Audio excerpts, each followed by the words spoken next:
Bienvenue chers téléspectateurs d'Afro Info de 43. Voici votre nouvelle.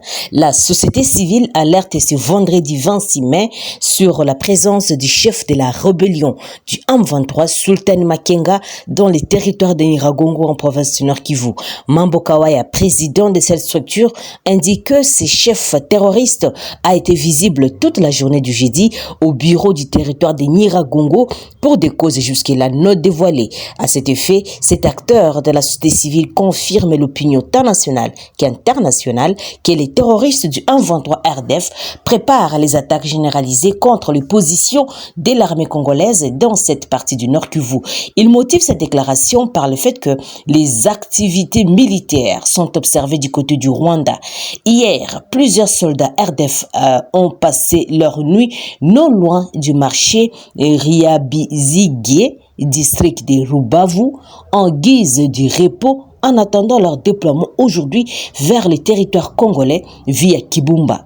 Jusqu'à 5 heures du matin, ils étaient encore visibles à l'état-major situé sur la colline communément appelée Mutiyadagaza, non loin du marché Riabizige, a-t-il dit à l'actu 30.cd, et d'ajouter une délégation du 123 venue de Tchanzu-Ruchuru à bord des 4 jeeps a eu des contacts avec les officiers militaires rwandais mercredi 24 mai à la frontière et Kabuhanga, groupement Buhumba, pour planifier la guerre. Mambo Kawaya, président de la société civile coordination territoriale de Nyiragongo, indique avoir tout fait pour avoir certains détails qui sont déjà partagés aux décideurs, et signalant que cette alerte de la société civile intervient après que le nouveau affrontement entre les forces armées de la RDC et les terroristes du M23 RDF le jeudi aux environs de Mutahu, dans les territoires de Nyiragongo. Autre chose, les troupes kenyanes de East Africa Community ont offert une aide médicale à une femme enceinte de Kibumba en territoire de Nyiragongo Nord Kivu dans l'est du pays. Elle a été amenée au centre de santé de Kanyaruchinya où elle a accouché avec succès. Plus tard, elle a été aidée à rentrer chez elle en lui offrant des denrées alimentaires.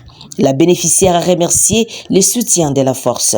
Le président congolais Félix Antoine Tshisekedi vient de décrocher $1 million américains aide de la Chine aux sinistrés après les inondations du 4 mai 2023 qui ont frappé le village de Nyamukubi, mais aussi Bushushu en territoire de Kalehi. Autre nouvelle, le président de la République démocratique du Congo, Félix Antoine Tshisekedi, a échangé avec son homologue chinois à Pékin, capitale de la République populaire de la Chine, ce vendredi 26 mai. Lors de cet tête-à-tête, les deux hommes d'État se sont penchés sur la nécessité d'un nouveau partenariat entre Pékin et Kinshasa. Les deux présidents ont eu des mots profonds pour qualifier l'état de bonnes relations bilatérales Chine-RDC.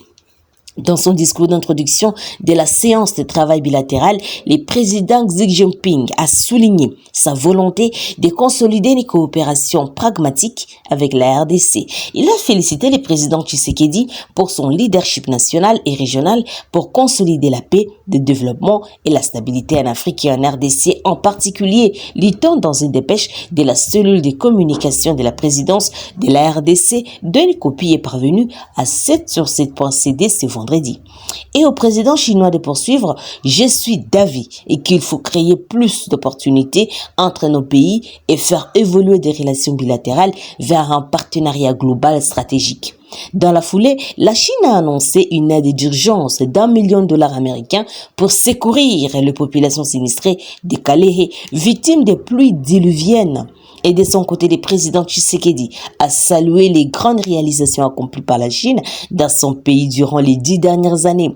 J'apprécie l'histoire de la Chine et son combat mené pour défendre sa souveraineté contre les Congo, tout comme les Congo, et la traduction de non-ingérence de la Chine est également une valeur partagée, a déclaré le président Tshisekedi.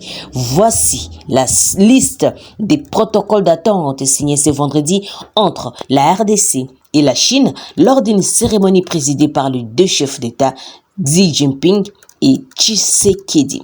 Il y a les mémorandums d'attente sur les investissements et l'exploitation écologique des ressources naturelles. 2. Mémorandum d'attente sur l'échange et la coopération en matière d'information. 3. Mémorandum d'attente sur la coopération dans le développement de l'économie numérique. 4. Mémorandum d'attente sur la promotion du développement d'une croissance verte. 5. Accord de coopération entre le déchet national de télévision, la CGTN et la RTNC. À noter que le président Tshisekedi sera en visite à Shanghai où il aura des rencontres à caractère économique dans cette deuxième ville économique de la Chine. Coopération RDC-Chine, tête-à-tête entre les deux premières dames, Denise Nyakeru et Peng Liyuan. En marge de la visite d'État du président Félix Tshisekedi en Chine, j'ai échangé avec ma sœur Peng Liyuan, épouse du président Xi Jinping. Et nous avons évoqué ensemble les possibilités d'accompagnement des activités de l'Organisation des Premières Dames d'Afrique pour le développement ODPDAD, notamment en faveur des femmes et des jeunes filles. Je lui ai également présenté les programmes Excellencia qui visent à encourager les jeunes aux études, déclare Denise Nyakeru Tshisekedi. Chers téléspectateurs d'Afro Info des 143, merci pour votre fidélité et vos commentaires que vous ne cessez de nous envoyer d'Afro Info des 143. Merci beaucoup. Nous disons merci depuis l'Angola. Abel Ben Mbosso, depuis Kisangani Boyoma, Simon Nessé Basselé, depuis le Portugal, Rachidi Bernard, depuis Cape Town, Paulin Moutoumoko, depuis les Comores, Mohamed Saïd Rachid Charil, John Ndjango, depuis Colorado Denver, aux États-Unis, Antolomia, Dongala Précieux, Kabanga Chibangu, Kamatessa Sita, depuis la France, Paris, Gassenkia, depuis Katakokombe, province de Sankourou, Joël Yemena, Edi Amissi, Elias Salama, depuis le Canada, Colin Sampa, depuis Lubumbashi, Enoch Mukinai, depuis Likasi, Nicolas Katende, depuis Luanda, en Angola, Xavier Francisco, depuis la France, Blaise Thiodo, Dadim Koko, Charles Chouchou, Jacques Tsongo, Crispin Mouleba, depuis l'Afrique du Sud, José Mwanza, depuis l'Angola, Claudio Ngola, Jano Naseane, depuis Texas, en Amérique, Lorenzo Silva, Jean-Luc Boek, Jean-Claude Monji et Kapi Baniki, Fandiri Kassesero Aimé, depuis le Canada, José Massivi, Ernest Joseph Mouyaya, depuis la ville-province de Kinshasa, André Chiabinyanga Kadia, Ngobo Kulamambo, José Soukadi, Razao Ndongala, depuis la Norvège, Élisée Mukendi, Christian Ilunga, Dibou, Kassongo Benjamin, Dr Igo Benjamin, depuis l'Allemagne, Francfort, Amangala Kandolo, depuis la France, Annie Bokombe, Joseph Kabasele, Sisisco, depuis Colorado aux États-Unis, Antolomia, depuis Kisangani, Évariste Lumingu, depuis Lyon, Jacques Mpova Mpanzu, Marion Mida, Albert Kalanda et aussi James Allison. Merci beaucoup pour vos commentaires. Je suis Santi Chisenga, depuis la province de l'Ituri, pour Afro Info des 143. D'ici là, bon week-end chez vous.